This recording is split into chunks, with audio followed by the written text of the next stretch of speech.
दुर्ग के अंजोरा चौकी क्षेत्र अंतर्गत 3 युवकों ने एक युवक पर चाकू से जानलेवा हमला कर दिया। अंजोरा चौकी प्रभारी रामनारायण ध्रुव ने बताया कि राजनांदगांव से दुर्ग आ रहे युवक रसमड़ा ब्रिज के पास गाड़ी से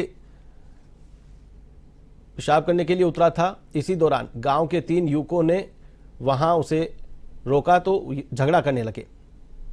युवक पर चाकू से इस दौरान हमला कर दिया गया। युवक के चिल्लाने पर आसपास के लोग पहुंचे और उसे हॉस्पिटल में भर्ती करवाया।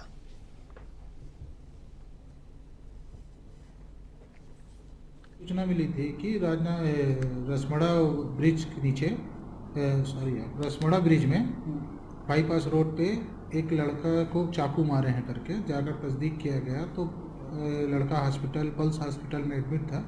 उसे बयान यहाँ लिया गया तो उसने बताया कि दुर्ग में भारतीय जनता पार्टी ने जिला अध्यक्ष जितेंद्र वर्मा के नेतृत्व में पटरी पार्क क्षेत्र में वृक्षारोपण का कार्य किया, जिसमें पीवीसी पाइप के घेरे में बड़े पौधे रोपित किए गए। इस मौके पर बीजेपी दुर्ग जिलाध्यक्ष ने कहा कि भारतीय जनसंघ के संस्थापक डॉक्टर श्यामा प्रसाद मुखर्जी की पुण्यतिथि 23 जून से लेकर जन्मदिवस 6 जुलाई तक भारतीय जनता पार्टी ने विभिन्न जगहों पर वृक्षारोपण का कार्य किया है।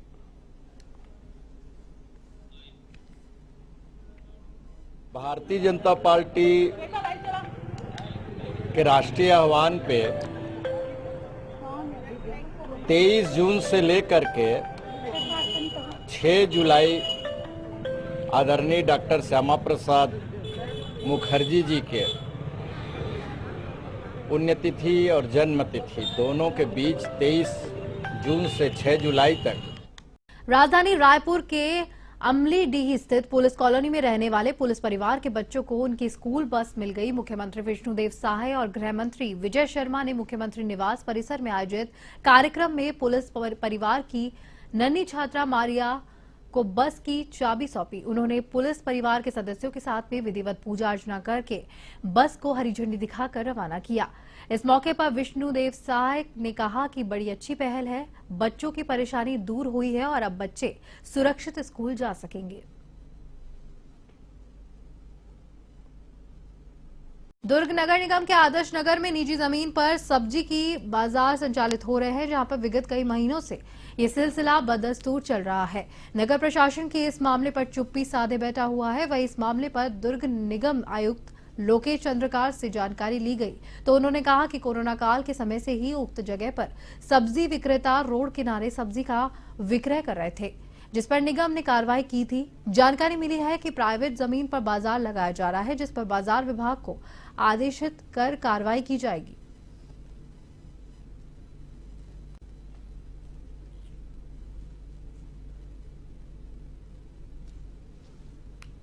इसकी जानकारी मिली है। पहले वहाँ पे कोरोना काल के समय में रोड में लोग लगाया करते थे, व्यवसाय करते थे और मोहल्ले वासियों की मांग थी कि वहाँ पे रोड में ही सब्जी भाजी का विक्रय वो कंटिन्यू चले। निगम ने लगातार कार्रवाई की और उनको वहाँ से हटाया गया।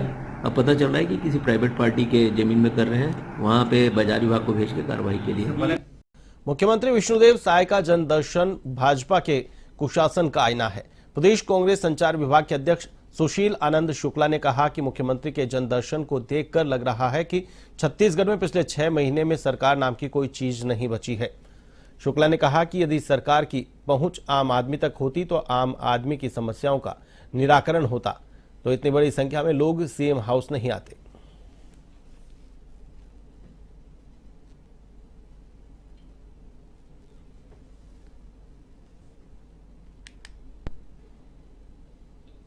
श्री विष्णुदेव साय के जनदर्शन भारतीय जनता पार्टी की कुशासन का आईना है। किस प्रकार प्रदेश के लोग समस्याओं से जूझ रहे हैं, यह मुख्यमंत्री निवास में आपको देखने को मिल जाएगा। मुख्यमंत्री के विधानसभा क्षेत्र से लेके सारे मंत्रियों के विधानसभा क्षेत्र के लोग परेशान हैं, उनका काम नहीं हो रहा है। लोग अपनी समस्याओं के निराकरण के लिए सीएम हाउस पहुंच रहे हैं। यदि सरकार की पहुंच आम आदमी तक होती, आम आदमी की समस्याओं का निराकरण होता, तो इतनी बड़ी संख्या में लोग। लोकसभा में राहुल गांधी के दिए गए भाषण को लेकर देश भर में विरोध प्रदर्शन देखने को मिल रहा है। बिलासपुर में भी अब हिंदूवादी संगठन राहुल गांधी के विरोध में आ गए हैं। गुरुवार को बिलासपुर में बजरंग दल कार्यकर्ताओं ने राहुल गांधी के पुतले की शव यात्रा निकाली और बिलासपुर के नेहरू चौक में अंतिम संस्कार भी किया। इस दौरान हिंदूवादी संगठन के नेताओं ने कहा कि राहुल गांधी ने पूरे देश के हिंदुओं का अपमान किया है। उन्हें सार्वजनिक तौर पर हिंदुओं से माफी मांगनी चाहिए और अगर वे ऐसा नहीं करते हैं तो देश भर में उनके खिलाफ उग्र आंदोलन किया जाएगा।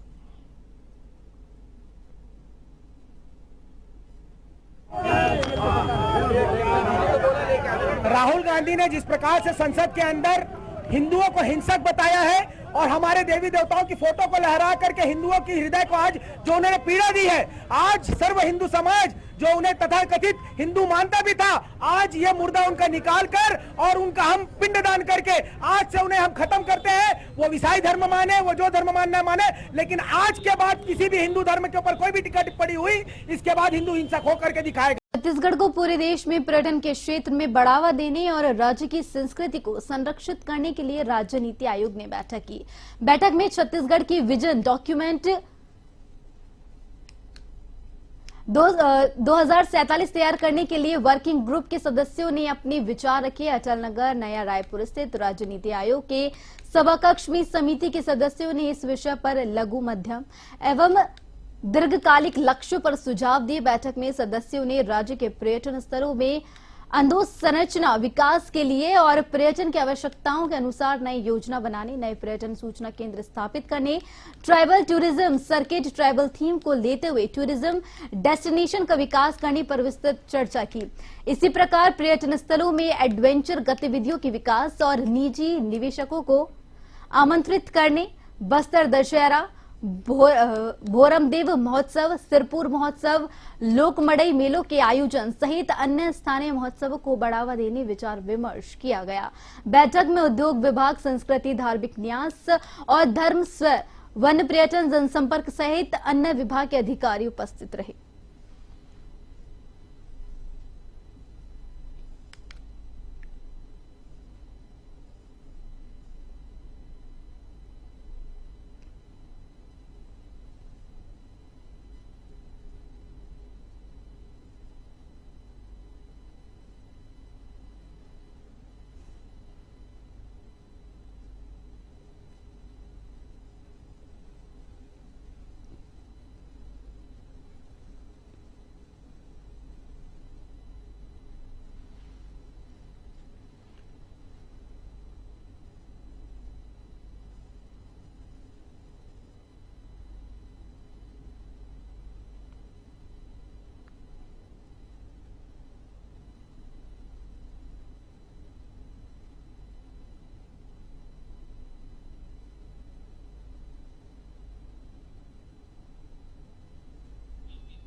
और वहीं छत्तीसगढ़ की विजन डॉक्यूमेंट को लेकर जो है अब सुझाव मांगे गए हैं जिस पर काम किया जाएगा। पर्यटन विस्तार को लेकर राज्य नीति आयोग ने ये जो है बैठक आयोजित की, जिसमें जो है सुझाव भी मांगे गए।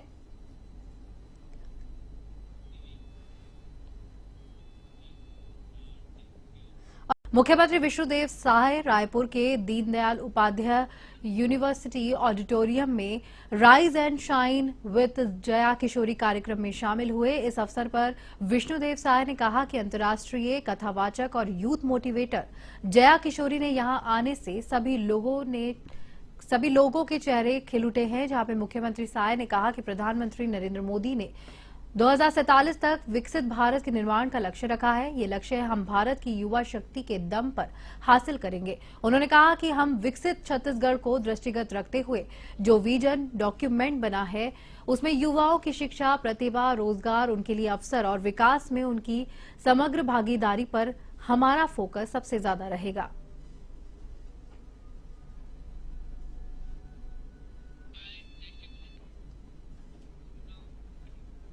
मुख्यमंत्री विष्णुदेव साय की संवेदनशीलता से 5 वर्षीय नूतन ठाकुर की आंख का इलाज 1 सप्ताह के भीतर ही हो गया। नूतन की खेल में आंख में चोट लग गई थी, जिससे उसका रेटिना खराब हो गया था। उसके पिता काशी ठाकुर मुख्यमंत्री निवास में 27 जून को आयोजित जन दर्शन कार्यक्रम में मुख्यमंत्री के पास पहुंचे थे और उनसे नूतन की आंख का इलाज करने के लिए सहायता प्रदान करने का आग्रह किया था। जिस पर मुख्यमंत्री ने तत्काल अधिकारियों को नूतन का बेहतर से बेहतर इलाज करने के निर्देश दिए।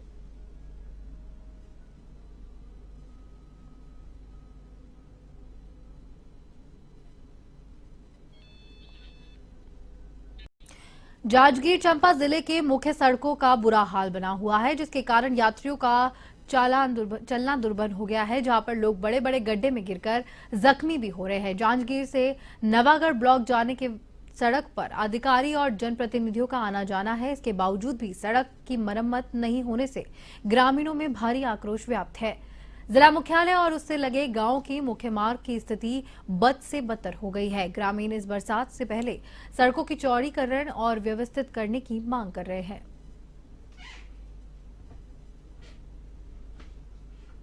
एंड्री गांव है, केरा रोड है, जांजगीर से लगे है। पुलिस पेट्रोल पंप है, ओकर बाद और पेट्रोल पंप है, पूरा एकदम जर्जर हो गए है रोड हा।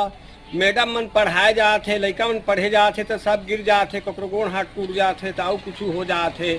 सब स्कूल है पास में एकदम रोड ऊपर में, ओमन मैडम मन शिकायत करते तुहर कैसे गांव है, कैसे आदमी है, तुमन ऐसे बोला थे।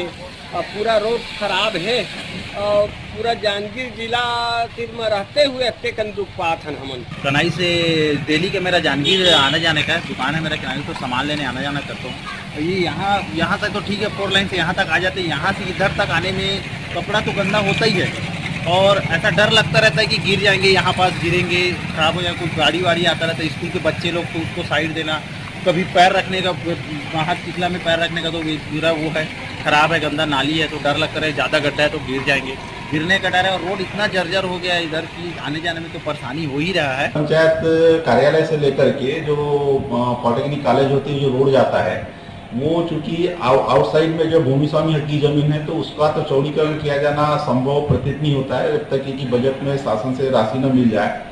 बट उसके आगे पेंड्री से आगे लेकर के केरा चौक तक का रोड जो है वो आगामी डीएमएफ के कार्य योजना में जोड़ने के लिए कलेक्टर साहब ने पिछली बार में चर्चा की है। संभवतः उस रोड को जो है